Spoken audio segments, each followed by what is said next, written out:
Hey, what's up? GW coming to you live Sunday morning. Yes, this video is a little late.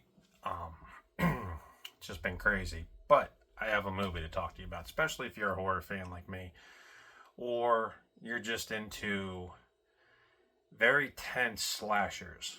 I think would be the way to go. Um, so I'm going to talk about Chris Nash's movie that just debuted on streaming platforms maybe less than a month ago. It's called In a Violent Nature.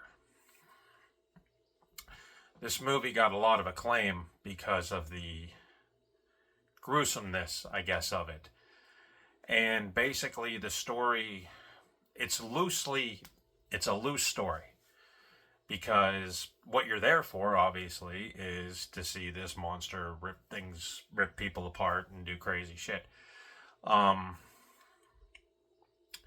But the story is that of there's this autistic, mentally challenged person named Johnny who grew up, and his dad owned a logging camp, and the loggers were pretty mean to Johnny. They didn't want him hanging around, so they tricked him, and he went up to a fire tower in the woods and was scared, fell down, and died.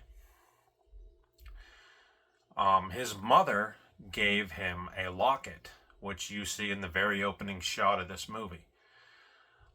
Apparently, when someone takes this locket, being that Johnny's dead, it brings him back to life and he goes on a murderous kill rampage. And it works, because it harkens back to a lot of the old 80s slasher movies, like the Friday the 13th and stuff like that. Most notably, Friday the 13th Part 2 and 3, I would say. But the thing that makes this film interesting is it's shot with the killer's perspective. And here you have a vengeful spirit who's going to mutilate, kill, stab, and hook whoever he can to A, get his locket back, and B, to try to right the wrongs that were done to him as a kid. Now, one of the cool things about this movie is the killer actually is very iconic. And I think if they do a sequel, it would be pretty awesome. Because, like I said, the first one got a lot of acclaim for how grisly the deaths were. And I've been reading about this stuff because you know, guys, I keep up on this stuff. But apparently, people were walking out sick, from the theater, from seeing it, and throwing up, and much like the Terrifier 2 sort of theater run, people were doing that too. So I had to check it out. So anyway, I can tell you from experience that there is a lot of gore and blood here. So much so that I really didn't even keep track of it because it was such a constant in the film. But I will tell you, toward the end of the film, Johnny attacks one of the locals and puts him in a log splitter, cuts off his hand, and then proceeds to chop his head off. And I gotta tell you, some of those effects with the blood spray and everything were very, very much on point, very realistic, I think. So that's one kill. You have a guy getting shot off screen. I think it's Johnny's dad or whatever. You have a girl who's doing yoga get her head pulled down to her torso, through her torso, and back out of her back, which that kill can be found on YouTube. And that was the one kill I think people were walking out on. Another girl gets killed underneath water. You don't really get to see it. Lot of kills in this thing. One very graphic kill is Johnny takes a boulder and smashes some guy's head like a grape, and blood and gore go everywhere. And it was just like, holy shit, The only thing with this movie is that watching it, you notice that things are drawn out. It's an hour and 30-minute movie because things are so drawn out. Like, instead of the killer just showing up, we see him walk through the woods. Instead of dudes just, saying, okay, keys are lost in the woods, let's go get a sheriff, they sit there and they look. So everything is drawn out, and it's a slow burn. The killings are sort of grouped together, but some of them are sparsely spaced apart. It was definitely an interesting movie. Now, the one thing I will say is that whatever the budget this was, they made it look really good. I bought it off Google TV. Well, my wife actually bought it. She knows I'm a big gore hound fanatic. And it looked very good. Of course, I bought the high def 4K version, whatever's on Google, the highest ratio. Everything looked really good. Everything looked crisp. The scenery was amazing. The only thing that might turn some people off is that it's not rated. Now, I don't know if you guys remember, just, a point here. Back in the 80s, if you made a very violent movie and you subjected it to the MPAA for a rating, they would say, okay, trim this, trim that, let's get rid of this, let's modify that, whatever. A lot of what people were doing to get around that was just saying, okay, we don't want a rating, unrated. Toxic Avenger, perfect example of an unrated film. Because you can't rate something. It goes beyond an NC-17, but less than an X. So the unrating harkens back to, like I said, the 1980s. And Chris, the director of this, took full advantage of that. Basically, the gore effects, they are, I'm telling you without a doubt, they look pretty damn real. That might have been why the unrating. As far as profanity, like I said, you're seeing this film from the killer's perspective, and you kind of hear a few profanities dropped, but the gore is great. And what I like about it, it's not a big budget film. It's not a Friday the 13th. It's definitely not a Nightmare on Elm Street by any means. But the thing is that given the area and the setting of the story, it doesn't need to be big budget. It just has to have a group of kids, one by one, getting picked off, with Johnny's looking for his locket. The other thing that's kind of caused controversy is the ending. You don't really get a definite ending. It's like the Halloween ending, right?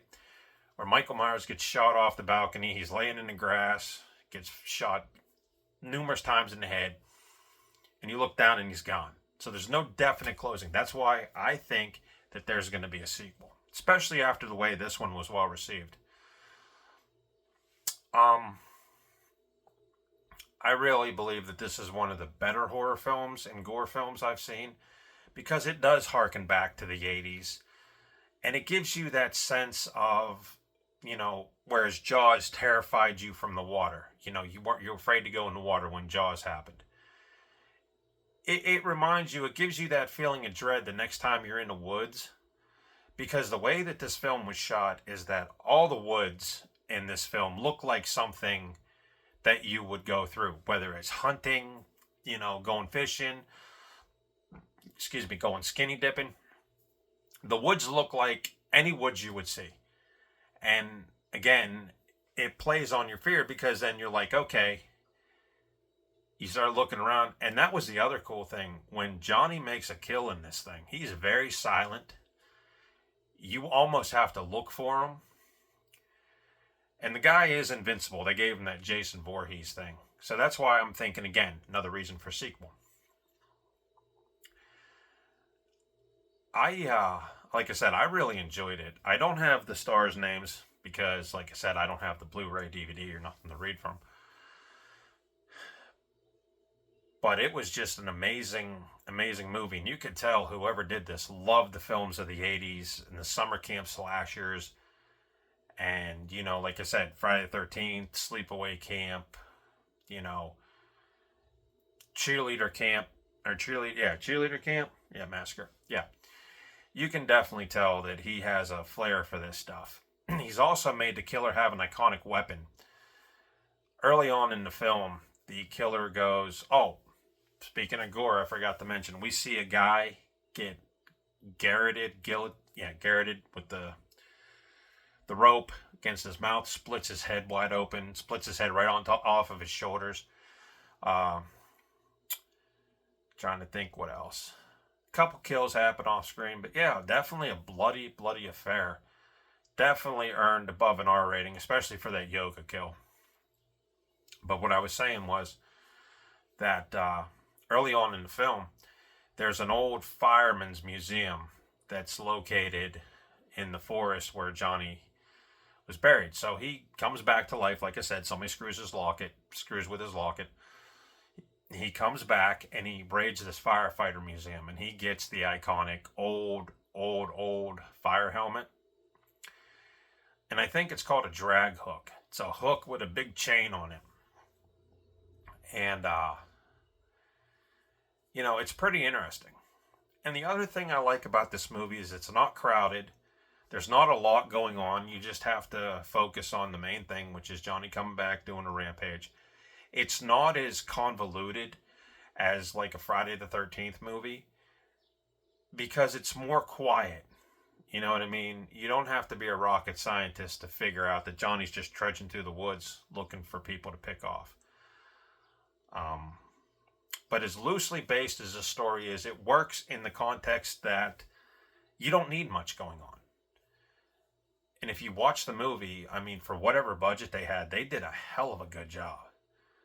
And for someone to come out with a killer who's probably going to be as iconic as Pinhead or Freddy Krueger, it works. And I'll tell you what, it's miles above the old Texas Chainsaw Massacre remake that premiered on Netflix. Skip your time. Don't watch that piece of shit. Watch this instead. Now, Shudder did buy the rights for this. So at some point, I guarantee you it'll be a mainstay on Shudder. But with all the hype, you might want to check it out now. It's definitely a good one. But like I said, it burns itself pretty slow. The ending is a little controversial because, like I said, there's no definite, did Billy die? Did what happened? You don't know. And it makes for an awkward ending, but it's tension filled. That was the other thing I liked about this movie, is that nobody in this place saw it coming. It wasn't like a Crystal Lake thing where they go, oh, this is cursed. Don't go here. Oh, there was murder here. You don't know. You just know that Billy was tricked and he died, and now he's back. And there's no definite, cause. So all these people are walking into this scenario with no idea what's going on. There's some brutal kills. Somebody gets hit with an axe. I believe somebody gets their leg hacked off. There's all kinds of stuff. But that log splitter kill, guys, I'm telling you, they drew that kill out pretty good. And it's one of the most memorable scenes of that movie. That one and the yoga kill, I think you guys will definitely remember, because I had never seen that except maybe on a Mortal Kombat game. I never seen nobody get a hook through their head and then have their head be pulled through their chest and then right out of their back. I've never seen that. You will see it if you watch this movie. But I think it's a really cool flick. I really do. And it's a refreshing take on the horror movie genre that basically, in the last couple years, you haven't seen any good summer camp horror films. Not like they were in the 80s. You never see that. It's not a summer camp, but I mean, backwoods, thing. You never see that. But I just wanted to share that with you because if you're into horror and you really want to check out a very refreshing, very intense, very violent, bloody, gruesome movie in a violent nature is definitely up your alley. I really like it. I can't wait till the Blu-ray comes out, which, on a sidebar, I just read that Sony's phasing out recordable Blu-rays. So my question again is, okay, we keep going back and forth on this topic. We go from Oh, we're getting rid of all the DVDs too. Oh, you can order them at this place and you can still get them. Then we get to go, well, let's pull them again. So they keep going back and forth. And here's the thing that I will say. This is my, one of my solutions for this. If you're going to pull all the DVDs and all the Blu-rays off the shelf, okay, at least have them purchasable with the features that would have been on the DVD in the first place. See, years and years ago, when I bought Avengers Endgame on Amazon, you could either get the regular copy with just the movie, right? Or you spend another $5 and you got all the extras, which amounted to like 3 hours of stuff. I don't know. I did end up buying the Blu-ray of that too. But my point is, you don't see that no more. You go in there and it's like $20 to buy the movie. It was $15 to buy A Violent Nature. But you don't see that no more. So my thing is if movie companies are going to do this, and Sony's going to do this, and then Xbox following, and who knows, have an option to buy whatever movie you want on digital with the features, okay? So that way, yeah, I get it. Nobody wants to store 50,000 DVDs in their house. I understand that. But I also understand from a collector standpoint why people want that in their house. Do you know what I'm saying? So it's a fine line,